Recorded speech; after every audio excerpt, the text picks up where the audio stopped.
Le Nouvel Esprit Public, Philippe Meyer, bonjour.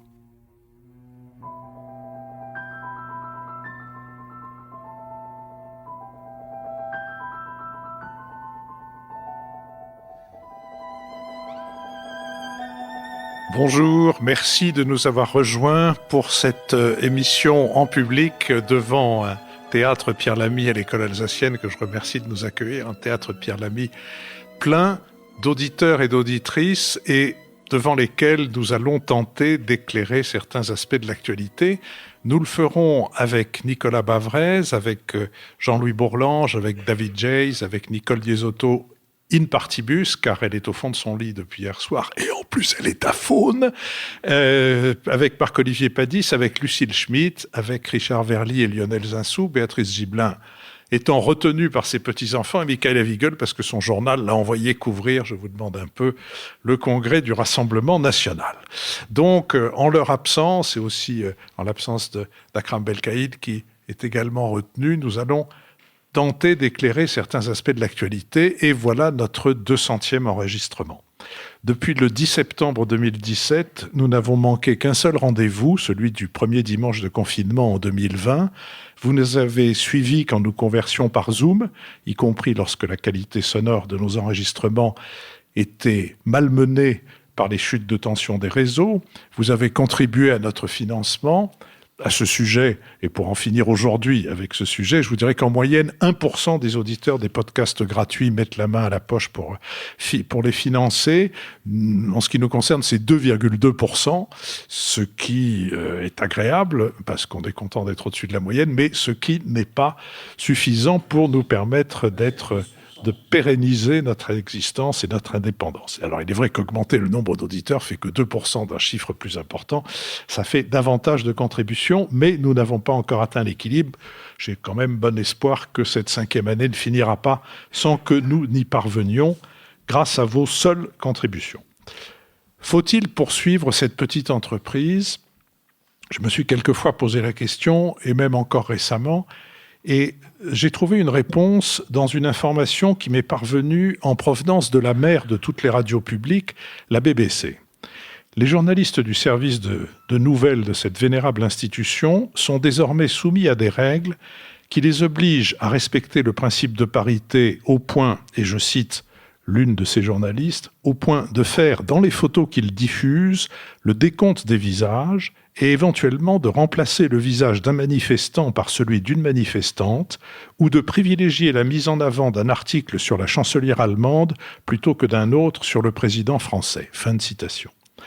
Mieux, dans le cadre d'un Equality Project, ils ont consigne de respecter ce pourcentage de 50-50, mais aussi de veiller à ce que leurs dépêches mettent en avant 20% de membres des minorités ethniques et 12% de personnes en situation de handicap. Cela s'appelle, dans le langage de la BBC, booster l'inclusivité. La BBC a d'ailleurs commencé ce travail de boostage de l'inclusivité en l'appliquant à ses journalistes. Ils ont reçu les documents d'un recensement dans lequel ils sont invités à décliner la couleur de leur peau, le handicap dont ils pourraient être infligés, leur identité de genre et leur diversité socio-économique définie par le type d'école secondaire qu'ils ont fréquenté ainsi que la profession de leurs parents et bien entendu leur orientation sexuelle. Évidemment, à chaque question, il est possible de répondre « I prefer not to say ». Mais il n'est pas difficile d'imaginer les conséquences sur la carrière de ces réticents de cette attitude renouvelée du I would prefer not to du Bartleby de Melville. Si la BBC en est là, craignons que cette inquisition ne franchisse le channel et préservons cet espace de liberté que sont les podcasts comme les nôtres. Nous sommes partenaires de l'hebdomadaire Le 1, dont le dernier numéro se demande « Peut-on guérir du Covid ?»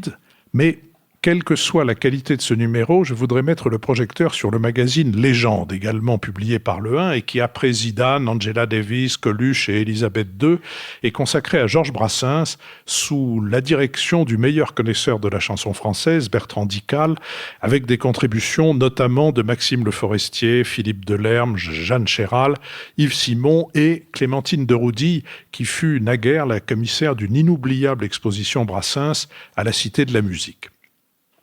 Dans le cours de nos badas, si c'est pour la culture, on a déjà donné, nous avons mis en ligne mercredi 30 une conversation avec le réalisateur de documentaire Yves Geland, auteur notamment d'un film remarquable sur Georges Frêche, le président, et d'une merveilleuse évocation des cabarets de l'après-guerre. Il est minuit, Paris s'éveille. Nous poursuivrons cette série d'entretiens à la rentrée, mais durant l'été, nous les consacrerons chaque semaine à un hommage à Bertrand Tavernier. Enfin, comme tous les étés, nous diffuserons chaque semaine une thématique. La semaine prochaine, nous parlerons du génocide au Rwanda avec Stéphane Audouin-Rousseau. Viendront ensuite des émissions sur la relation France-Algérie, sur le Nigeria, sur Taïwan, sur la zone Indo-Pacifique, sur l'Irlande, sur le rapport homme-animal et enfin sur l'Arménie. Passons maintenant à notre unique sujet de la journée, le sujet des régionales, examiné évidemment dans la perspective des élections présidentielles. Le 27 juin, ces régionales ont vu la réélection de 13 présidents de régions métropolitaines sortants, qu'ils soient de droite ou du centre, 7 régions, ou de gauche, 5 régions, à l'issue d'un second tour marqué par une abstention de 65,7%, un point de moins qu'au premier tour.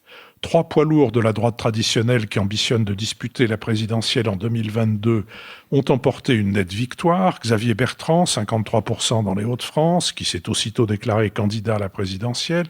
Valérie Pécresse, forte d'un score de 45,9% en Île-de-France, a donné rendez-vous après l'été, tandis que Laurent Wauquiez, 55,2% en Auvergne-Rhône-Alpes, dit refuser, je cite, ces espèces de courses de vitesse où, à peine élu, on passe à autre chose. Le chef du parti Les Républicains, Christian Jacob, a annoncé lundi que la droite déciderait le 30 septembre de son système de départage, qui serait ensuite soumis à un congrès militant. En Provence-Alpes-Côte d'Azur, le président Les Républicains sortant, qui a bénéficié du retrait de la liste écologiste au lendemain du premier tour, l'a largement emporté sur le candidat du Rassemblement national, 57,30% des voix contre 42,70%. À gauche, le Parti socialiste a conservé ses 5 régions. En Occitanie, la réélection haut la main, sans l'appui du reste de la gauche et notamment des écologistes de Carole Delga, la sortante, a été acquise avec 57,77% des voix. En revanche, les écologistes, Karima Delli dans les Hauts-de-France, Julien Bayou en Île-de-France, qui ont pris la tête de liste d'union de la gauche, n'ont pas créé de dynamique. Aujourd'hui, à gauche, 3 candidats se sont déclarés en piste pour les présidentielles, le communiste Fabien Roussel, l'insoumis Jean-Luc Mélenchon et celle ou celui qu'Europe Écologie Les Verts désignera le 12 septembre lors de la primaire des écologistes. Les grands perdants du second tour des élections régionales et départementales sont l'AREM et le Rassemblement national. L'AREM n'a gagné aucune région et totalisé moins de 7% des voix, le pire score jamais réalisé par un parti au pouvoir. Le reflux du Rassemblement national au premier tour a surpris par son ampleur. En dépit d'une présence dans la totalité des régions métropolitaines comme en 2015, les listes du RN ont perdu 9,2 points, passant de 28,4 à 19,2%. Toutefois, un sondage Ipsos Sopra Steria, réalisé avant le second tour et publié le 27 juin, indique que Emmanuel Macron et Marine Le Pen restent en tête des intentions de vote à la présidentielle, quel que soit le candidat de la droite testé. S'il s'agit de Xavier Bertrand, Emmanuel Macron et Marine Le Pen font jeu égal avec 24% des voix, devant le candidat de la droite crédité de 18%. Pécresse et Wauquiez, quant à eux, feraient 13%. Jean-Luc Mélenchon plafonne à 10%. Anne Hidalgo, qui a dit qu'elle clarifierait son jeu à l'automne, récolte 6% d'intention de vote, tout comme Yannick Jadot. Sur cette question, Lionel Zinsou. Oui, merci Philippe. Moi, je trouve ces régionales très intéressantes pour la future présidentielle, parce que la grande leçon, me semble-t-il, c'est quand même l'immense succès des sortants. Et il me semble que ça devrait à peu près se reproduire à la présidentielle.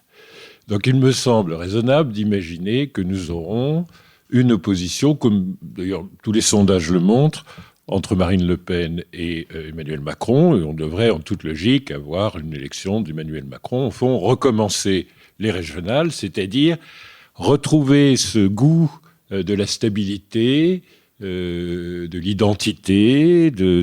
Au fond, le monde d'après peut tout à fait ressembler au monde d'avant, comme on ne peut pas le faire mieux dans les régions. Et donc, je suis complètement inscrit en faux, disons, sur une lecture des régionales qui montrerait l'effondrement des deux partis, à la fois la République En Marche et le Rassemblement national, comme étant des signes prophétiques de l'échec de Marine Le Pen et d'Emmanuel Macron. Donc le sondage, Philippe, que vous présentez comme paradoxal, qui montre qu'ils sont toujours en tête dans les intentions de vote, me paraît juste être tout à fait cohérent avec ce goût, au fond, de la continuité, de la stabilité, dans un pays apaisé et non pas fracturé. Alors, je dis ça parce que je sais que nombre de mes camarades considèrent le pays comme à feu et à sang et dans un état de trouble extraordinaire. Mais enfin, c'est un trouble extraordinaire compatible avec un immense succès de Madame Desglas et de Monsieur Xavier Bertrand. Donc, moi, je ne trouve pas ce pays extrêmement déchiré. Alors, c'est assez comment dire, rassérénant. D'ailleurs, le candidat qui semble le plus avancé dans les sondages pour représenter les Républicains présente avec le président de la République des similitudes absolument extraordinaires. C'est-à-dire qu'au fond, si nous devions avoir M. Xavier Bertrand pour président de la République, ce serait à peu près la même chose pour la même politique que le président Macron. Au fond, oui, il y a une grande différence entre Amiens et Saint-Quentin. Je veux dire, tous les deux sont picards. Il y a une grande différence, j'imagine, entre le en même temps d'Emmanuel Macron et la composition sociale du programme et de l'action, d'ailleurs très impressionnante, de terrain du président des Hauts-de-France. Et puis de l'autre côté, le fait qu'ils sont tous les deux rattachés tout de même à un certain nombre de choix qui les situent plutôt centre-droit de la politique française. Oui, il y a une immense différence entre le caractère de libre penseur de M. Xavier Bertrand et le radicalisme, au fond, le côté proche du parti et de ses traditions radicales en France, et le en même temps entre social-démocratie et centre-droit de Emmanuel Macron. Mais enfin, il faut quand même admettre que si ce devait être Xavier Bertrand, le troisième homme qui s'est imposé de son propre avis, désormais ce n'est plus un duel à deux, c'est un match à trois, nous aurions avec Xavier Bertrand une continuité absolue des politiques et à peu près au même endroit de l'échiquier politique. Donc moi je pense que même la victoire de M. Bertrand et ses succès de sondage redisent d'une autre façon la volonté de stabilité. Il se trouve que ce serait une réponse aux gens qui, pour des questions d'élitisme, des différences radicales entre peut-être M. Emmanuel Macron et le peuple, retrouveraient quelque chose de plus populaire, de plus familier. Au fond, on pourrait recommencer une expérience de président normal. La dernière n'avait pas manifestement enchanté la politique, ni les Français, mais ce serait essentiellement la différence. Elle serait dans le style. C'est vrai que c'est pas tout à fait pareil d'être inspecteur des finances et agent général d'assurance dans l'univers Picard, mais enfin c'est pas non plus renverser la table. Donc si vous voulez, moi ce qui me frappe, c'est que le Front républicain, partout où il a pu se faire, s'est fait avec un grand succès. Monsieur Muselier n'a pas été cité par Philippe, mais c'est évidemment un triomphe électoral. Je n'ai pas cité son nom, j'ai cité sa fonction. Un triomphe électoral, une liste de gauche qui s'efface devant lui, et une forme de en même temps de la PACA qui montre que le Front républicain fonctionne là où c'est nécessaire. En revanche, ce qui ne fonctionne pas, et qui est très intéressant, dans les 5 succès métropolitains de la gauche, en fait, la majorité s'est faite sans qu'il y ait l'union de la gauche. Ça, c'est assez frappant. Donc, le « en même temps » qui consiste à emmener la France insoumise avec les autres partis de gauche, comme ça a été montré aussi dans l'Île-de-France, ça réduit le nombre total de voix de la gauche au deuxième tour par rapport à l'addition du premier tour. Donc, tous les « en même temps » ne sont pas du goût des Français, manifestement.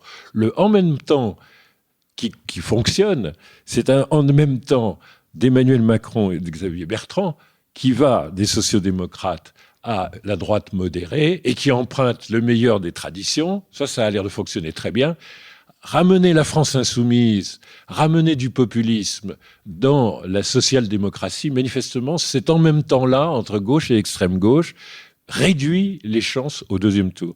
Donc une immense stabilité, les sortants qui vont gagner en 2022 comme en 2021. Richard Verly. Le grand gagnant de ces élections régionales et départementales, c'est donc l'abstention massive. Et c'est un gagnant qui, évidemment, nous rend assez tristes sur l'état de la mobilisation électorale et peut-être l'état de la démocratie en France. Mais en ce qui me concerne, moi, je trouve très injuste de cibler les abstentionnistes et de les rendre fautifs de tout ce qui s'est passé. Parce qu'après tout, la question pourquoi aller voter au régional et pourquoi aller voter au départemental me paraît une assez bonne question. Pourquoi se déplacer pour des entités qui n'ont pas fait la preuve dans l'esprit des Français? Moi, je le vois quand je suis en reportage en France. Ces entités n'ont pas fait la preuve de leur efficacité. Elles sont perçues avant tout comme des entités qui déboursent des fonds publics pour des services pratiques. Ça va des transports à l'aide sociale, aide aux entreprises, des services très importants, mais sur lesquels on ne mesure pas l'enjeu politique. D'où la reconduction des sortants. On estime qu'après tout, les équipes en place ayant correctement fait leur boulot, le robinet à subvention ayant correctement fonctionné, mieux vaut le laisser dans les mains de partis politiques connus, traditionnels, plutôt que par exemple en PACA, où les fonds européens auraient été un enjeu, donner les clés de ce robinet à M. Mariani. Donc premièrement, pour moi, j'y vois une défaite cinglante du découpage administratif français et notamment des régions, puisque c'était l'enjeu politique majeur, les fameuses 13 régions qui ont été créées en 2014, juste avant le scrutin de 2015, ça me paraît être un échec et par ailleurs s'ajoutent, vous le savez bien, tous ces problèmes dans des régions qui n'ont jamais vraiment dirigé d'être regroupées entre elles. On l'a vu notamment dans la partie est du pays, on le voit en Rhône-Alpes-Auvergne, etc. Donc de ce point de vue-là, je ne vois pas comment on pourrait faire l'économie de revenir sur ce découpage qui n'a pas été jugé probant. Ensuite, on a assisté à 2 divorces. Finalement, devant nous, on a eu 2 divorces. D'abord, Emmanuel Macron a divorcé de sa majorité. La majorité n'existe plus. Le parti macronien n'existe plus. Il n'est pas perçu comme étant capable de mobiliser. Mais par contre, Emmanuel Macron, lui, existe. Et la cote de popularité du président, vous l'aurez remarqué, se porte plutôt bien en ce moment, je crois, autour des 50%. Donc, plus que jamais, cette présidence est la présidence d'un homme. Je pense que tout le monde l'avait compris, mais ceux qui ne l'avaient pas compris, bien maintenant en ont la preuve. Et l'autre divorce, c'est celui de Marine Le Pen avec son mouvement. Parce qu'il y a quand même là une fracture. Elle a été la grande prêtresse de la dédiabolisation au point de donner les rênes de sa liste, de la liste Rassemblement National en Provence-Alpes-Côte d'Azur à Thierry Mariani, un transfuge de la droite. Et on voit ce qui s'est passé, ça n'a pas marché. PACA, c'est très symbolique pour la famille Le Pen, puisque Jean-Marie Le Pen y avait été candidat. Il avait échoué. Marion Maréchal Le Pen y avait été candidate en 2015. Elle avait échoué. Et donc, la famille Le Pen s'est retirée de PACA, l'a donnée à Mariani, et ça n'a pas marché. Et le congrès d'aujourd'hui, il est au fond dominé par ce divorce. Est-ce que Marine Le Pen parle toujours à son mouvement?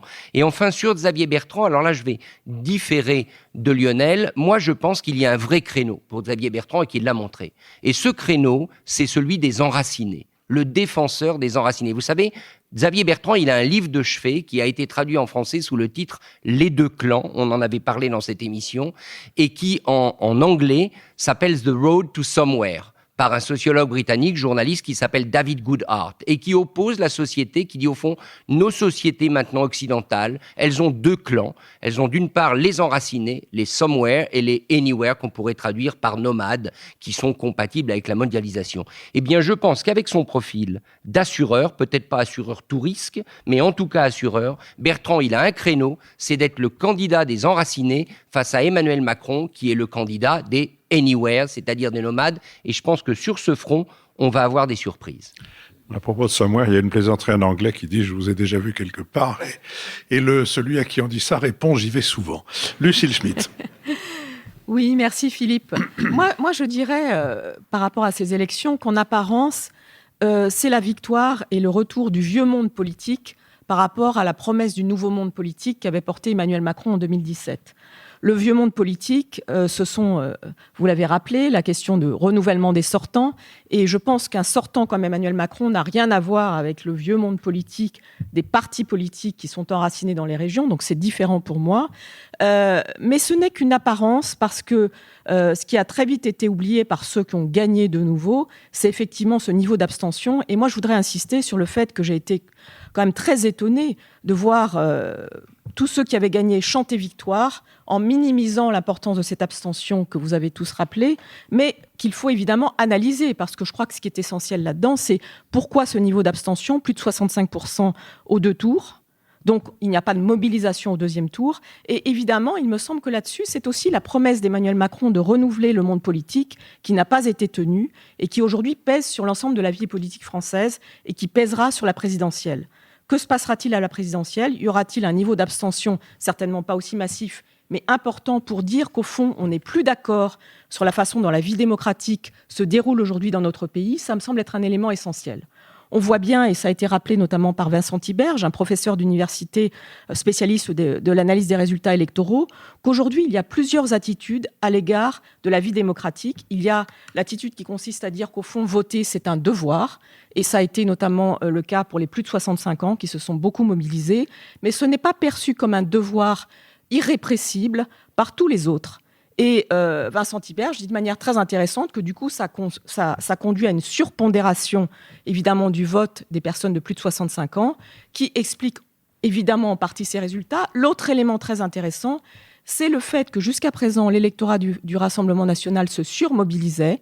Rappelons-nous qu'en 2015, le Rassemblement national gagne largement les élections régionales. Au moment même, moi, c'est quelque chose qui m'avait marqué, où la COP21 se déroulait à Paris. Un parti qui prenait au fond le repli sur soi et le localisme gagnait, alors même qu'on était en train de parler d'international. Et ce qui s'est passé, c'est qu'il y a eu aussi la montée de l'abstention. Et on l'a vu, Marine Le Pen a exhorté ses électeurs d'une manière qui a été jugée, presque méprisante, mais quelque part parce qu'elle comptait sur cette surmobilisation et que du coup, le Rassemblement national a perdu la moitié de ses conseillers départementaux et une très grande partie de ses conseillers régionaux. Donc la normalisation du Rassemblement national aboutit aussi à une normalisation de l'attitude de son électorat. Et ça, c'est un point essentiel qui évidemment ouvre aussi des questions sur la présidentielle. Que se passera-t-il ? Quel est cet électorat flottant qui aujourd'hui votait Rassemblement national ? Que votera-t-il à la présidentielle l'année prochaine ?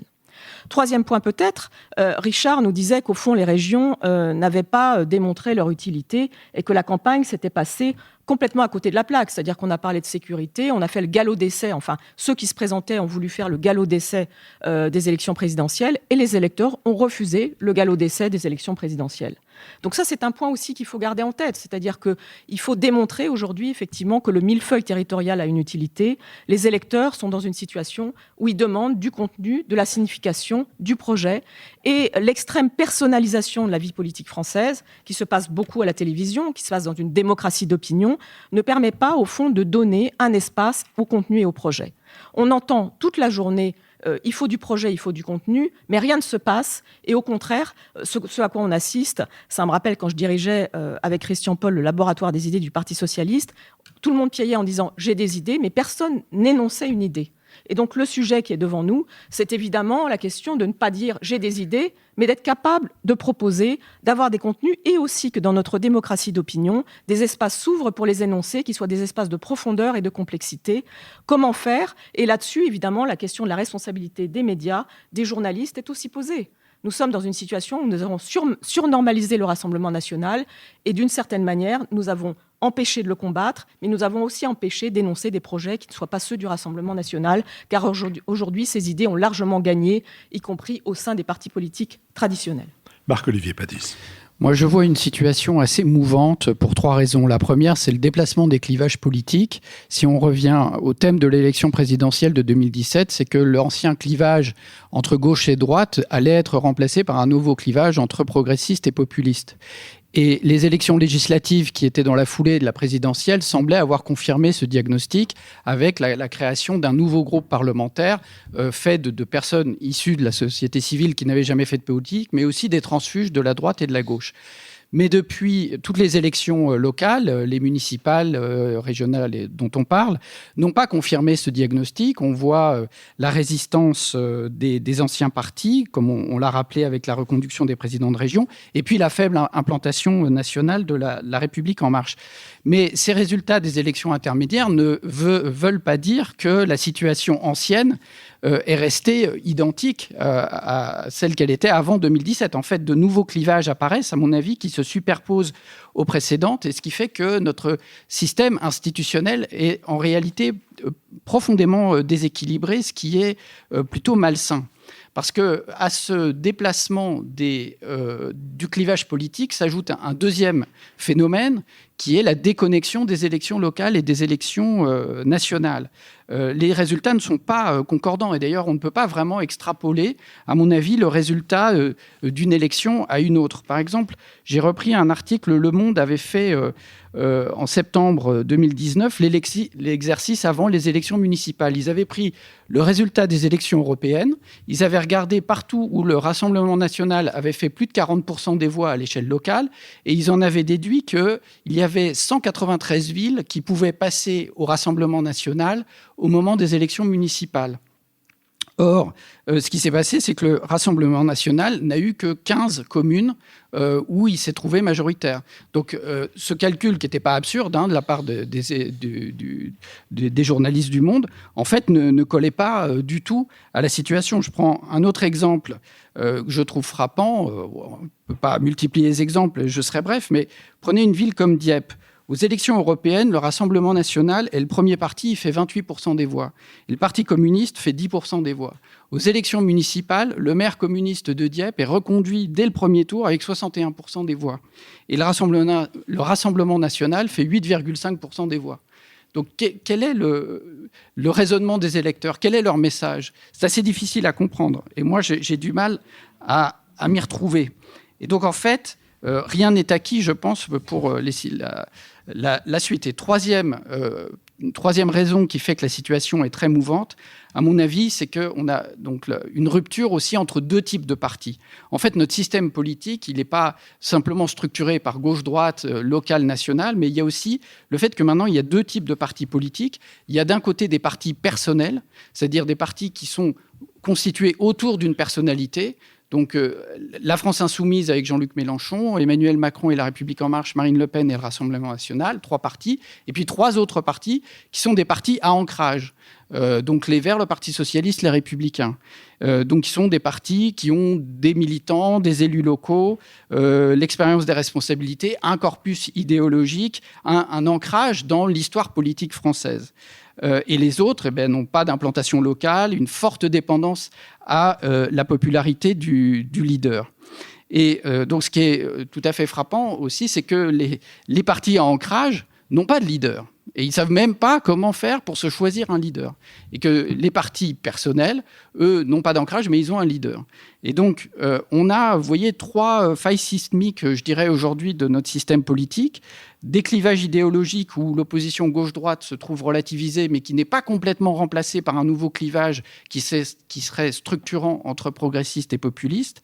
Une déconnexion entre le local et le national, et un système partisan dédoublé, 2 fois 3 partis, qui se retrouvent des deux côtés de la ligne. Donc, le système est très fragile, à mon avis imprévisible, et peut donner lieu à des accidents.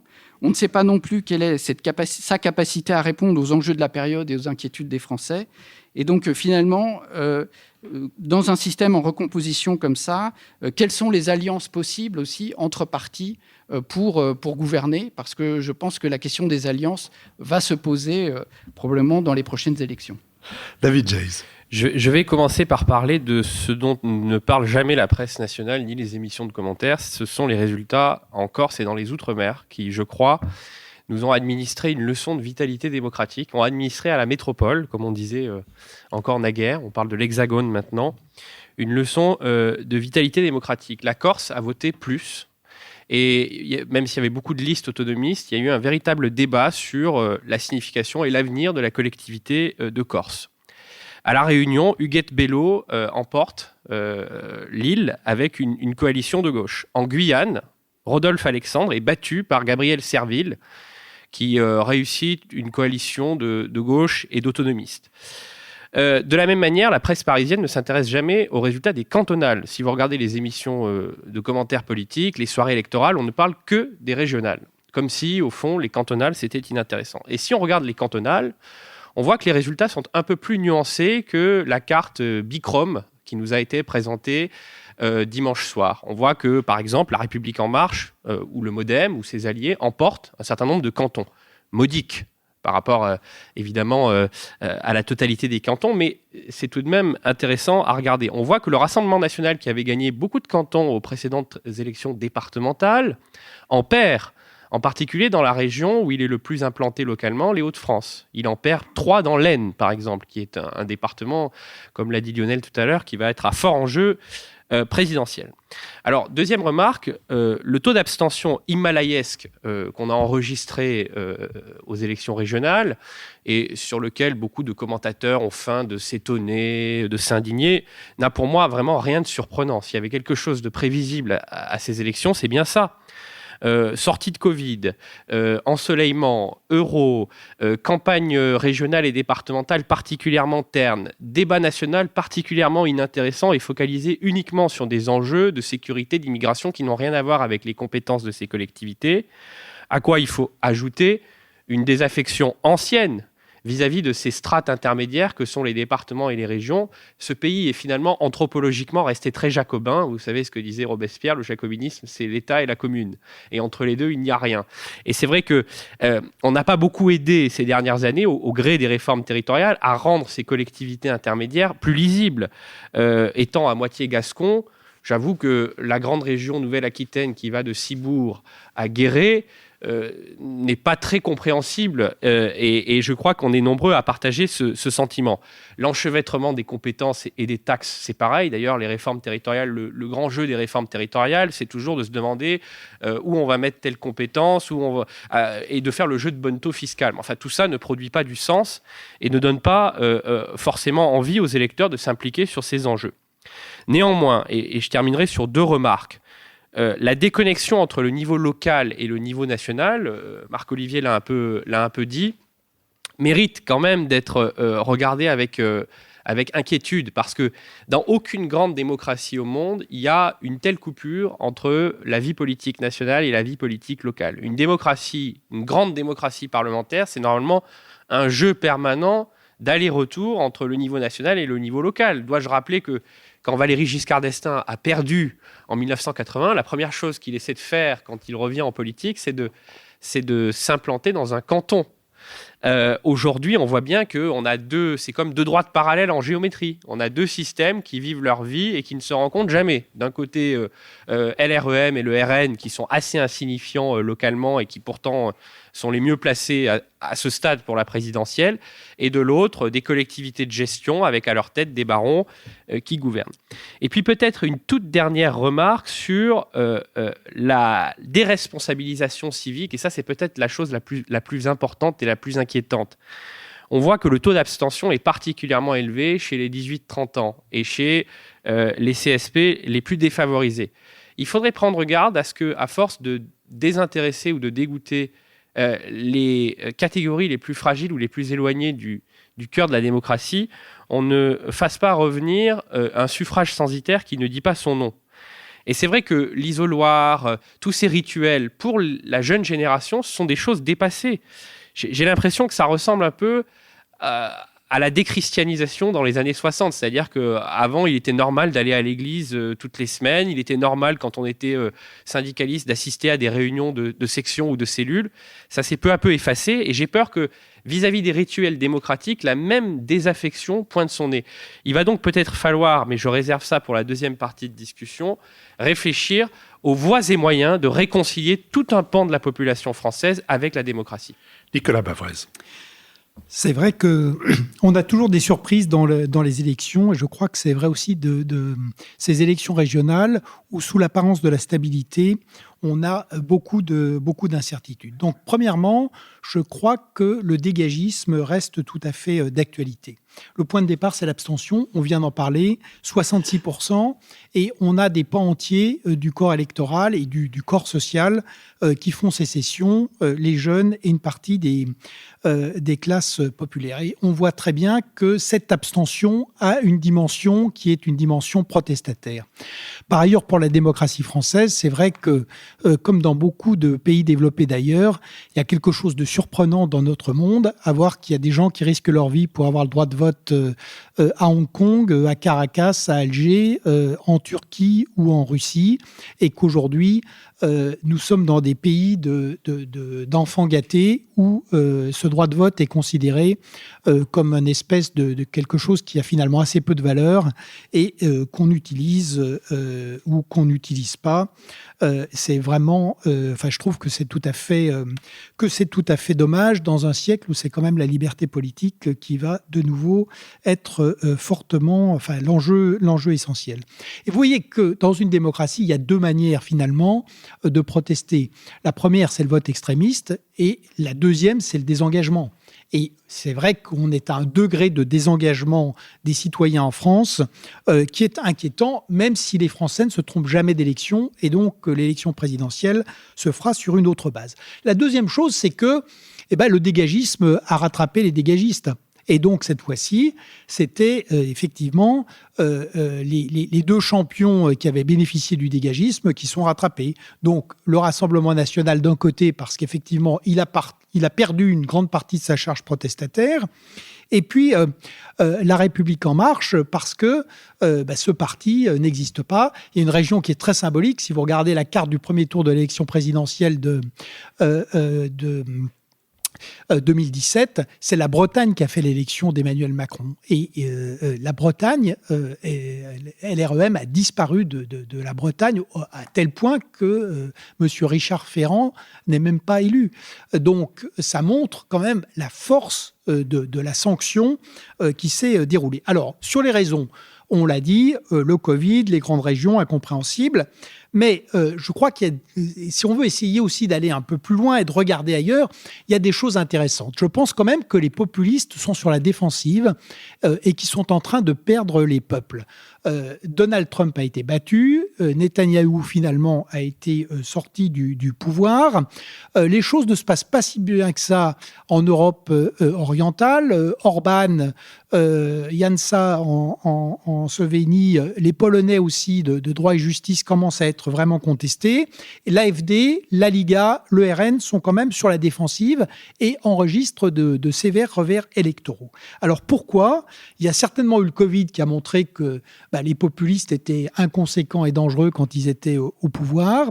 Mais je crois qu'il y a une lassitude des peuples aussi devant, d'abord, paradoxalement, les confinements, le Covid, ça a montré que les libertés publiques, ça avait quand même de la valeur et du prix.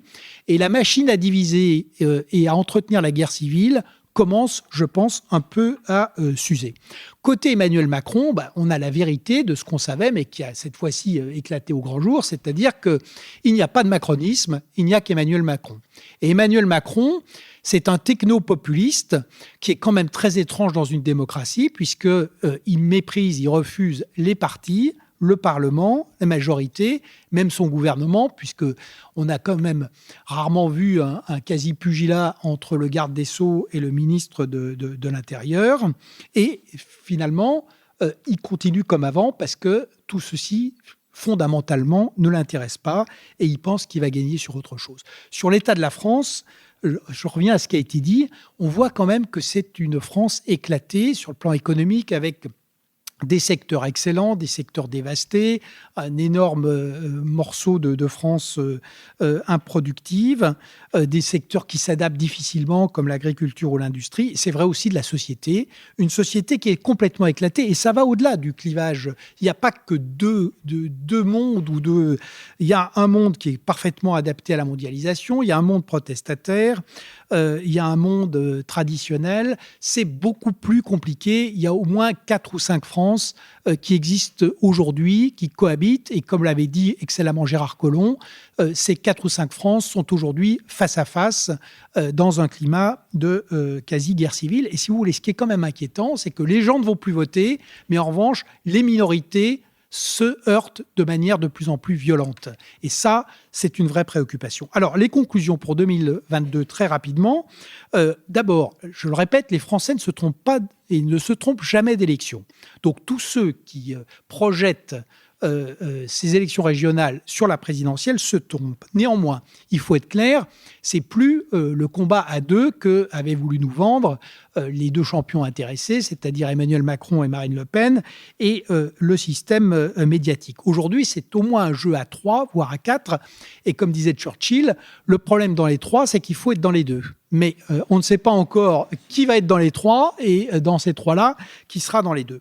Qu'est-ce que c'est qu'ensuite une présidentielle? C'est assez simple.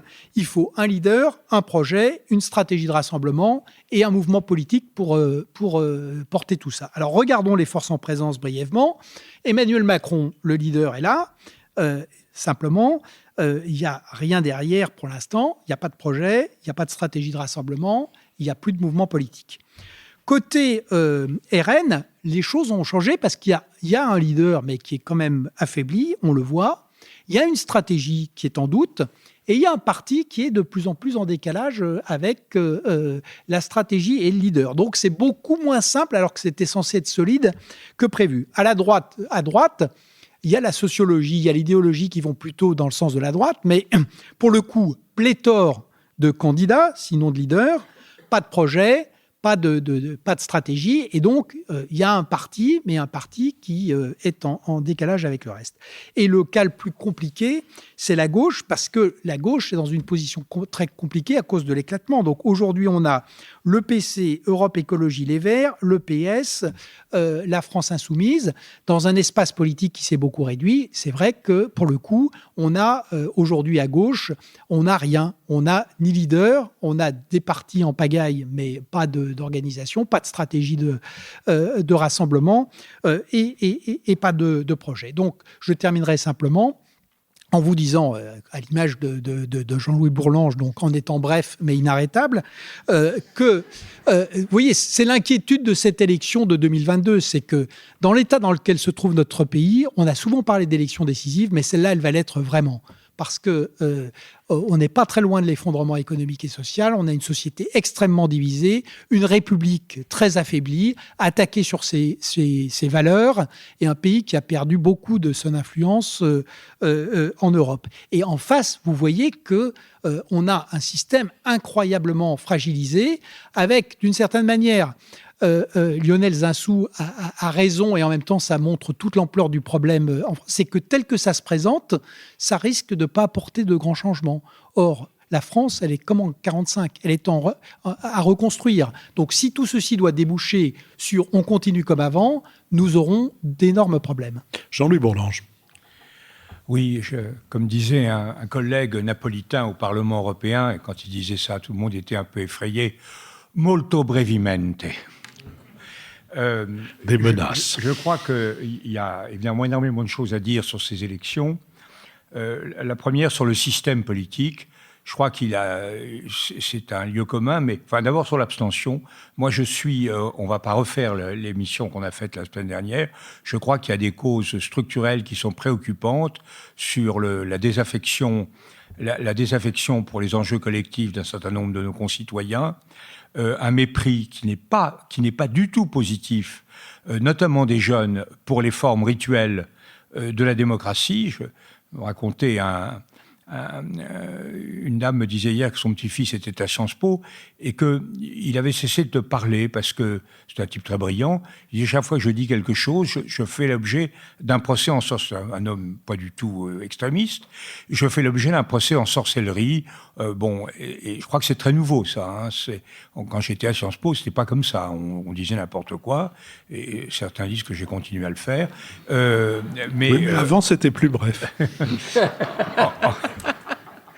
Et alors, sinon, Les causes, quand même, et je suis d'accord avec Richard quand il dit que les causes sont quand même très explicables. C'est une élection sans enjeu, sans territoire pertinent, sans clivage, et sur des collectivités qui ont quand même des moyens et donc une incidence sur la vie des gens extrêmement limitée. Donc il n'est pas absolument anormal que les Français ne se soient pas mobilisés. Cela dit, ce n'est pas parce qu'une élection a peu d'électeurs qu'elle est sans importance et qu'elle n'est pas sans conséquence. Alors je crois que c'est absurde de considérer qu'il y a une valeur prédictive dans les résultats, ça c'est absurde. Mais en revanche, il y a une modification du système qui résulte de ces élections. Et effectivement, le système, au lendemain du deuxième tour de ces élections, n'est plus le même que ce qu'il était avant le premier tour. Alors, sur le plan du système, il y a deux choses qui sont absolument évidentes, et tellement évidentes que c'est un truc. Il n'y a aucun parti politique. Il n'y a plus de parti politique qui existe. Le FN, c'est de la blague, le RN. Le Monde a d'ailleurs fait un article très intéressant sur la façon dont M. Chenu, dans les Hauts-de-France, naviguait dans quelque chose d'inexistant. La REM n'a pas été... On s'interrogeait sur le fait si la REM avait été battue. Je dis, elle n'a pas été battue. Elle n'a jamais existé. C'est une espèce d'évaporation. Le Parti socialiste est dirigé par un homme qui dit « Il n'y a pas de plus sûre priorité pour mon parti que de ne pas avoir de candidat et de mettre un écologiste à la place. » C'est quand même assez nouveau, ça. La France insoumise se réduit à un Mélenchon talentueux mais vieillissant. Quant aux écolos, ils s'apprêtent à continuer le spectacle extraordinaire qu'ils nous ont donné depuis les municipales et à faire des arbitrages entre eux qui sont complètement déconnectés de la réalité électorale. Donc on est dans une situation de totale atomisation, fragmentation, archipélisation, je n'en sais rien. Face à cela, on voit bien qu'effectivement, ceux qui surnagent sont les sortants. Et à la limite, le dégagisme a épargné les sortants, le dégagisme est devenu un désengagisme, et ceux qui ont dégagé sont les électeurs et pas les élus. C'est assez intéressant. Mais alors, ça donne quoi pour l'avenir? En termes de système, ça donne deux choses. À l'avenir, la REM, enfin la majorité, a un candidat, elle a un sortant, qui n'était pas sortant au régional ni au cantonal, elle a un sortant, et c'est pas le plus mauvais de la bande. On peut penser ce qu'on veut d'Emmanuel Macron, mais c'est quand même une personnalité qui est certainement très au niveau de ses concurrents potentiels. Donc on a là quelque chose de très solide. Et deuxièmement, la majorité n'a pas à choisir, puisqu'elle a un sortant et un seul. Alors que tous les autres partis sont dans une situation extrêmement difficile. Vous connaissez le mot de Bonaparte, il vaut mieux avoir un mauvais général que de bons. Je crois que le général Macron n'est pas mauvais, mais en tout cas, il y a beaucoup de généraux bons ou pas bons dans les partis qui ont beaucoup de mal à s'arbitrer. C'est quand même quelque chose de très net. Donc on va avoir un président candidat dépourvu d'aucun relais, sans aucun relais partisan. Le MoDem a été englobé dans la débâcle. Il a choisi de coller à la majorité par loyauté au lieu de coller à ses alliances. Il l'a fait. Certains dissidents dans les Hauts-de-France et dans les Hauts-de-Seine sont restés fidèles à leur pacte originel avec Bertrand ou avec Madame Pécresse, mais la plupart, bon. Et en réalité, le MoDem, c'est pas l'UDF. Le MoDem, c'est quand même aussi un parti champignon. Simplement, c'est un champignon de la cuvée précédente, si j'ose dire. Si on peut parler de cuvée à propos des champignons. C'est bon, mais c'est la même chose. Donc tout ça est très très fragile. Et très fragile. Il n'y a pas de relais, mais en même temps, il y a un sortant. Donc voilà comment ça se présente, ces niveaux. Alors maintenant, sur le plan des forces politiques, là, je crois que les changements sont vraiment très intéressants. Du côté du RN, je crois qu'il s'est passé que d'abord, on a eu confirmation de la difficulté de Mme Le Pen à s'imposer comme leader. Elle n'a pas fait un bon score. Elle n'a surtout pas fait deux bons discours. Elle a fait un très mauvais discours au soir du premier tour et elle a fait un discours inexistant au soir du second. Et alors on est quand même en face de quelqu'un dont les gens se disaient, depuis le débat, l'ayant opposé à Emmanuel Macron au deuxième tour de la présidentielle, est-ce qu'elle a progressé? Est-ce qu'elle a dominé? Est-ce qu'elle a... Bon, ben non. Donc il y a un vrai problème de crédibilité. Et deuxièmement, et ça c'est quand même très important, sur le plan de son rôle. Moi j'ai dit, dans le Figaro, j'ai dit elle a crevé le plafond de verre, mais pour découvrir qu'au-delà du plafond de verre, il n'y avait pas de place pour elle. Parce que, qu'est-ce qu'elle représente? Elle ne représente pas une alternative. En réalité, sur les thèmes qui sont les siens, sécurité, immigration, elle avait un discours plus d'intensité, de mobilisation hostile contre les immigrés que véritablement d'alternatives. Et là, à tort ou à raison, les différents partis, les partis de droite, un peu la majorité, l'ont plutôt rejoint, avec Darmanin, l'ont plutôt rejoint sur des thèmes sécuritaires, des thèmes assez durs sur la migration. Donc la valeur ajoutée est relativement limitée. Sa valeur ajoutée, c'était une rupture sur le plan européen qui s'appuyait sur une critique de l'euro qui avait sa justification. L'inconvénient, c'est que ça provoquait une crise. Donc c'était assez simple pour elle de dire « je suis contre l'euro, mais je vais gérer ça en relation avec les Allemands ». Elle a renoncé à tout ça. Donc il n'y a plus de valeur ajoutée. Et alors vous continuez à avoir le risque politique, parce que quand même des drôles de gens, ces gens de Le Pen. Hein. Ils viennent de milieux d'extrême droite, ils sont peut-être pas seulement assagis, mais enfin on ne peut pas dire que la culture démocratique et libérale soit la dominante. Et donc vous avez ce risque politique et un avantage extrêmement limité, c'est pas le pari pascalien, hein. L'enjeu est très limité et le risque très réel. Donc et alors là, il s'est passé quelque chose, c'est qu'effectivement, les électeurs ont considéré, soit en s'abstenant, soit en votant pour des gens de la droite classique, que la protestation, que je qualifierais de populaire, de nationale et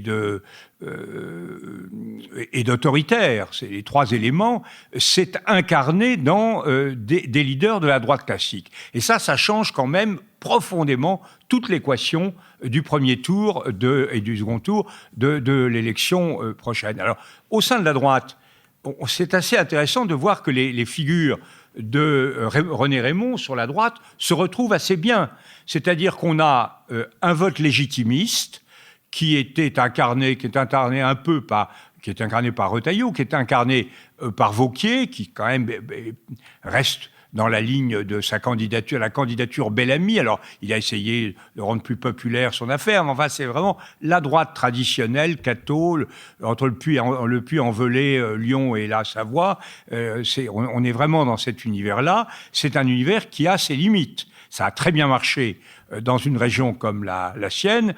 Ça mord-bat beaucoup à droite. On a à côté une droite orléaniste, qui est celle de Valérie Pécresse, et également celle de Michel Barnier, pour prendre un autre, qui est très très proche, en réalité, idéologiquement, de la sphère macronienne, et qui aura énormément de mal à incarner une différence crédible vis-à-vis de Macron. Et troisièmement, on a Bertrand, qui lui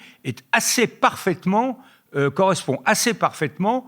Je ne parle pas de la valeur de l'homme, il a des grandes qualités d'ailleurs, il a aussi des limites que tout le monde voit, mais je parle de son positionnement idéologique, il est vraiment dans la droite bonapartiste. Alors là, lui, national, populaire, autoritaire, laïque, il est franc-maçon, tous les maréchaux d'Empire étaient francs-maçons, il est franc-maçon, vous savez, il s'était assumé comme franc-maçon, ça avait d'ailleurs été le seul bon mot de François Fillon, qui avait dit, quand il s'était outé comme franc-maçon, Fillon a dit maçon, on savait, franc, c'est une nouveauté.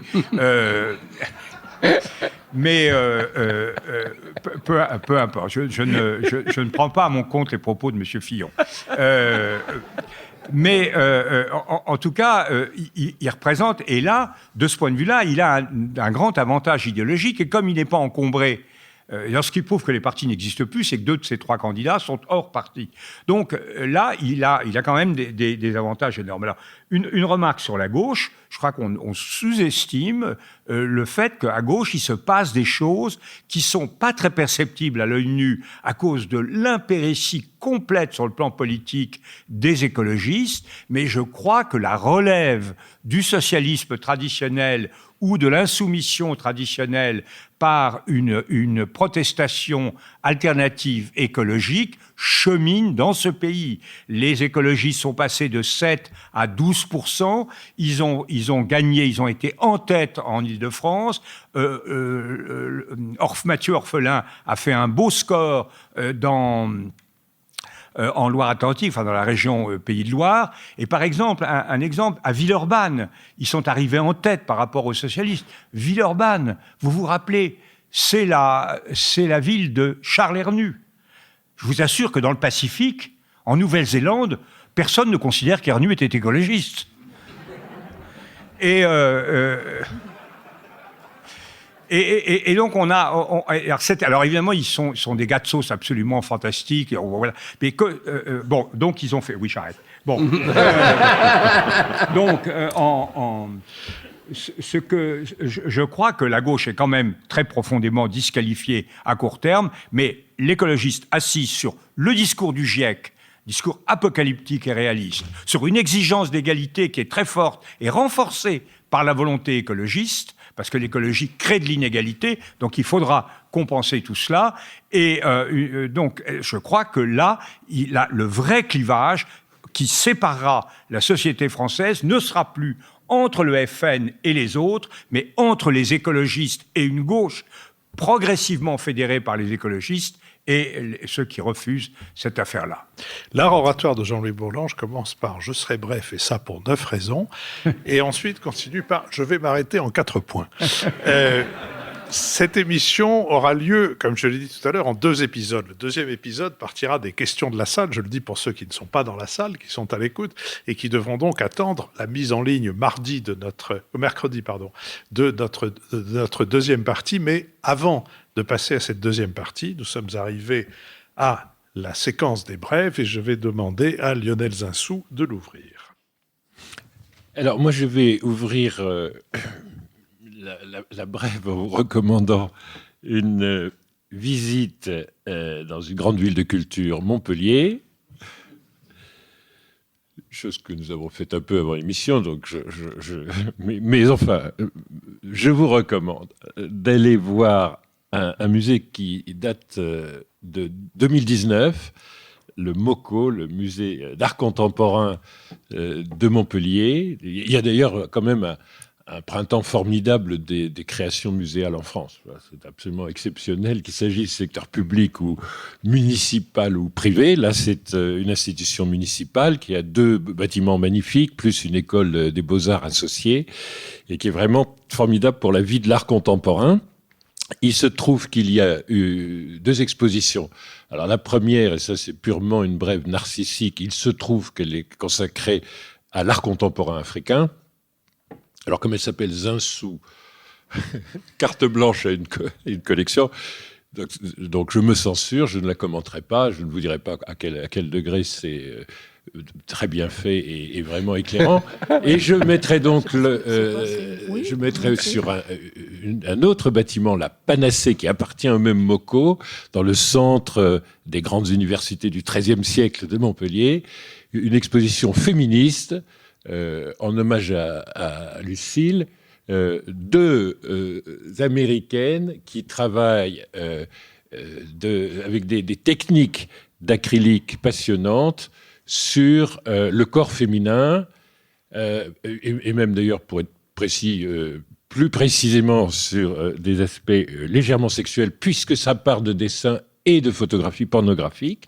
Ça n'a pas encore fait scandale, parce que ça n'est ouvert que depuis 3 jours. C'est interdit aux mineurs, sauf accompagnés par leurs parents. Ce sont 2 expositions féministes absolument saisissantes. C'est comme Waitrose, à la pornographie, mais en famille. Voilà. Nicolas Bavrez. Pour prolonger nos débats, je voulais recommander le livre de Joseph Massescaron qui s'appelle « La surprise du chef ». C'est un roman sur l'élection présidentielle de 2022 et sur le thème que nous avons essayé à notre manière d'explorer, présidentielle 2022, tout est possible. Donc, après les analyses, si vous voulez le roman, Joseph Massescaron, La surprise du chef. Bien, moi, je vais franchir l'Atlantique pour vous parler des États-Unis et des États-Unis de décembre 1890. C'est le récit formidable par Laurent Olivier de ce qui est arrivé à Wounded Knee.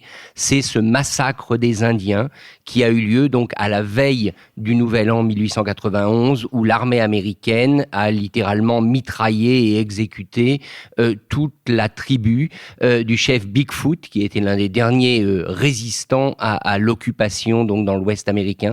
Alors, on connaît le massacre de Wounded Knee. Il y a eu plusieurs livres d'anthologie parus en anglais. Ça, c'est un des premiers livres d'un archéologue français. C'est absolument passionnant et ça nous montre une fois de plus que les fractures américaines sont toujours là et un pays dont on sait l'importance qu'il a pour nous tous.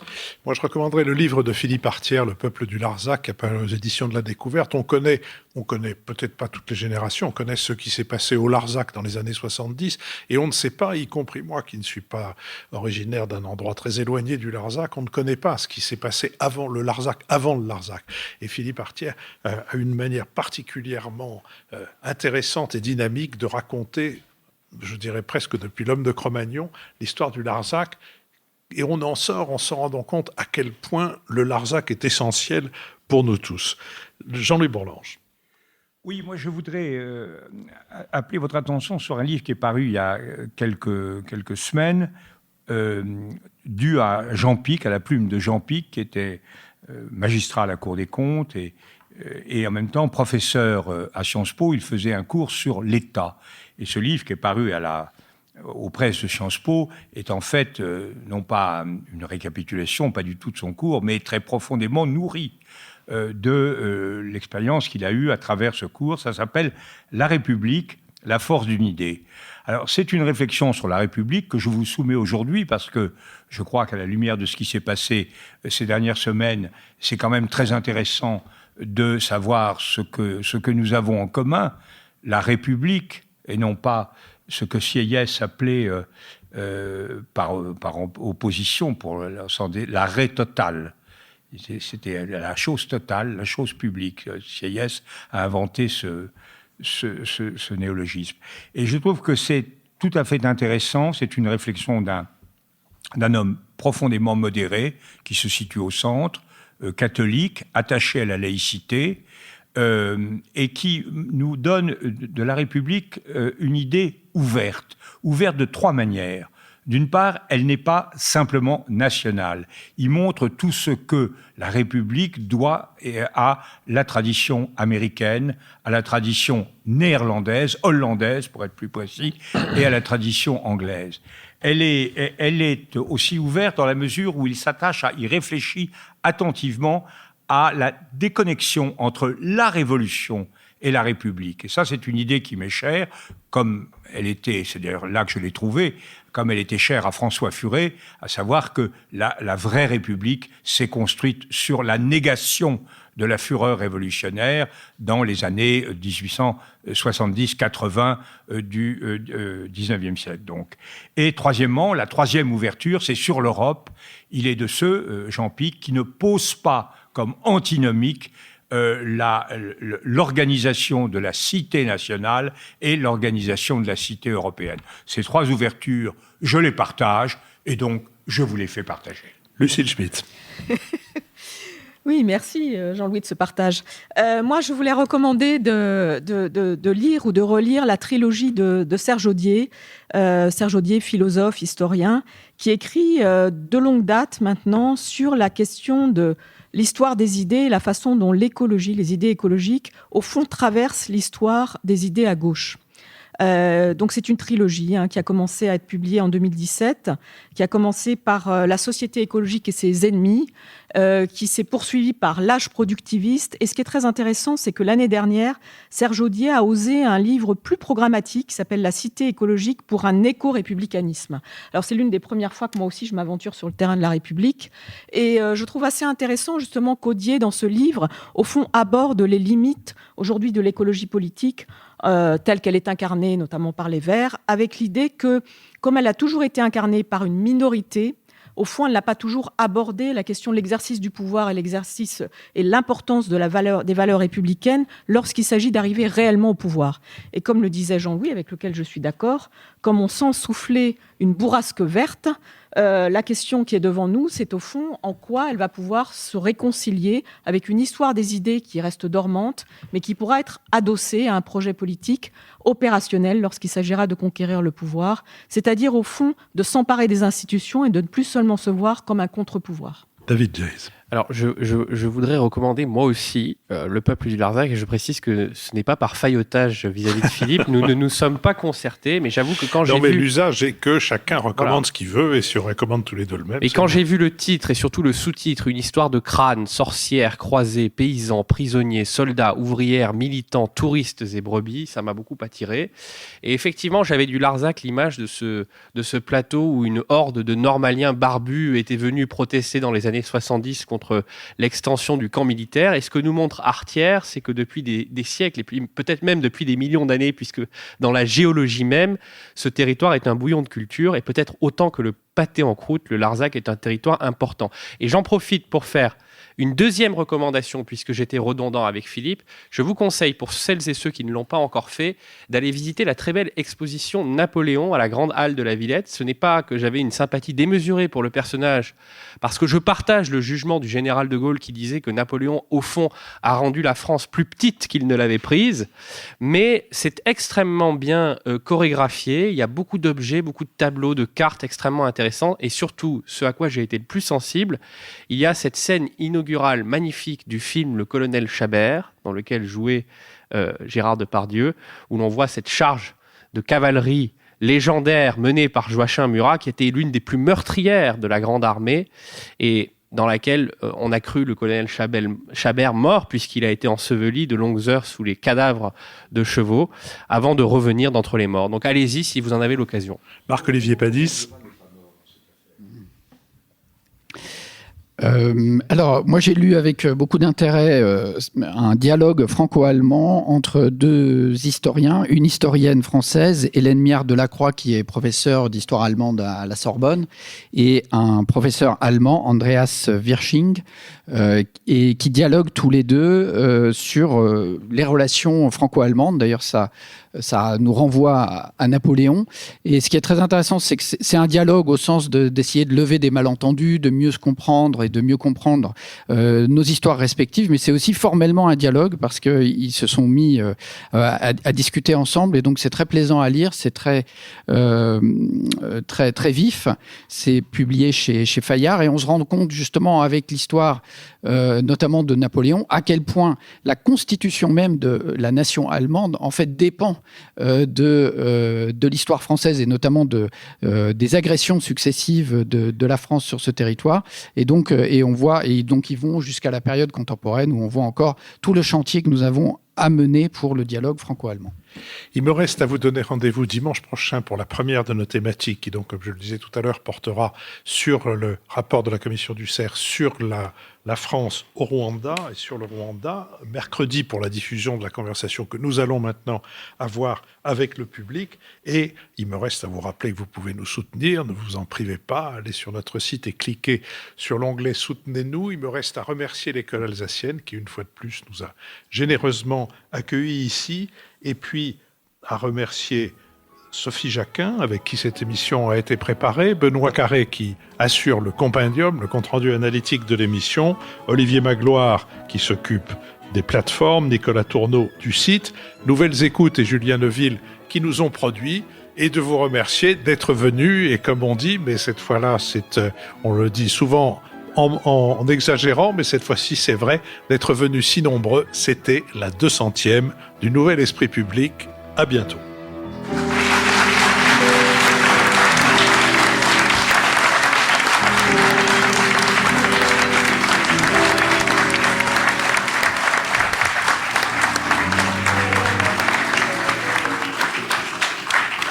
Oui, je voudrais dire un tout petit mot, cette fois-ci vraiment bref. Au moment de cette 200e, je voudrais que chacun mesure, et vous le mesurez, ce que nous devons à Philippe. Parce que ça n'était pas rien que de quitter, dans les conditions où nous avons quitté un grand organe de radio nationale, et de se lancer dans cette opération vraiment sans filet, sans aucune protection. Vous savez, vous connaissez tous le film, les dessins animés de Tex Avery, où on voit un petit bonhomme qui marche sur la falaise, et puis la falaise s'arrête, et il continue à marcher. Et à un moment, il découvre qu'il n'y a rien en dessous et il tombe.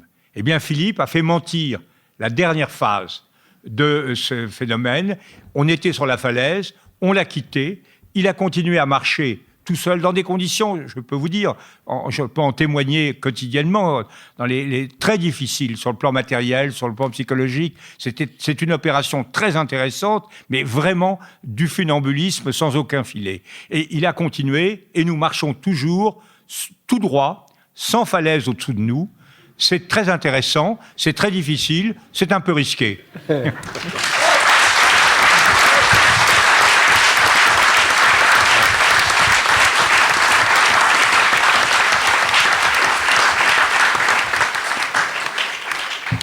Écoutez, votre présence montre que il devait y avoir un plafond de verre après, parce qu'on a pu marcher. Et puis le fait aussi qu'on ait étoffé l'équipe. Cette équipe s'est agrandie. 2 des membres ne nous ont pas suivis. L'un parce qu'il ne souhaitait pas le faire, l'autre parce que son journal ne lui a pas permis de le faire en raison des rapports étroits que le journal en question entretient avec qui le regrette chaque jour. Elle le regrette. Bon, on n'a pas le droit de le dire. Entretient avec la radio dont nous sommes partis, ou plutôt dont nous avons été éjectés. Non. Mais voilà, ça n'a rien empêché. Et puis vous, je veux dire, on voit par votre nombre aujourd'hui, mais on voit aussi par les écoutes. Alors, il y a un système aujourd'hui qui permet de connaître le nombre de gens qui sont en train en ce moment même d'écouter telle ou telle émission, tel ou tel bada, etc. Moi, je ne l'ouvre qu'une fois par mois, parce que sinon, d'abord, je pense qu'on devient fou, et puis aussi parce que je suis suffisamment attristé de voir que la radio publique devient esclave des mesures d'audience, s'affole quand les audiences baissent, se met dans des états d'hystérie quand les audiences montent d'un pourcentage qui est inférieur à la marge d'erreur, et en même temps de voir à quel point elle est sensible à au commandement des réseaux sociaux pour ne pas tomber moi-même dans les mêmes travers et me précipiter sur les audiences pour battre sur ma poitrine en disant mais il est vrai que ces audiences ont constamment augmenté. C'était d'ailleurs le cas quand j'ai pris à France Culture l'émission L'Heure, qui est devenue l'Esprit public en 98. Il y avait 11 500 auditeurs. Quand nous sommes partis, il y en avait 350 000. Mais en 20 ans. Je ne vous promets pas d'être là dans 20 ans, parce que j'ai un enterrement, je crois, ce jour-là. Et j'espère que ce ne sera pas le mien, mais en tout cas, pour un bicentenaire, tu as l'air en bonne santé. On est habitué au fait que c'est le bouche à oreille qui fait venir le public. C'est pas la publicité, c'est pas la réclame. On peut faire des coups si on veut. On peut demander. Enfin non, je ne dirais pas ce à quoi j'ai pensé, parce que on peut demander à sponsoriser l'exposition pornographique dont parlait Lionel, et on profiterait du scandale qui viendrait avec. Mais ça ne marcherait pas, ça ferait un coup. Donc voilà, ça repose sur nous-mêmes, ça repose sur vous et l'intérêt que vous y trouvez. Et tant que vous y trouvez de l'intérêt et que vous pensez pas seulement à nous financer, parce qu'évidemment 2%, c'est pas beaucoup. Tant que vous pensez aussi à en parler autour de vous et à le faire savoir, je pense que cette progression continuera. Je pense aussi, il faut dire quand même, pour nous ramener à une certaine modestie, qu'une partie du crédit dont nous jouissons est due à la médiocrité de tout ce qui se fait dans le même domaine, pour rester général, si je puis dire.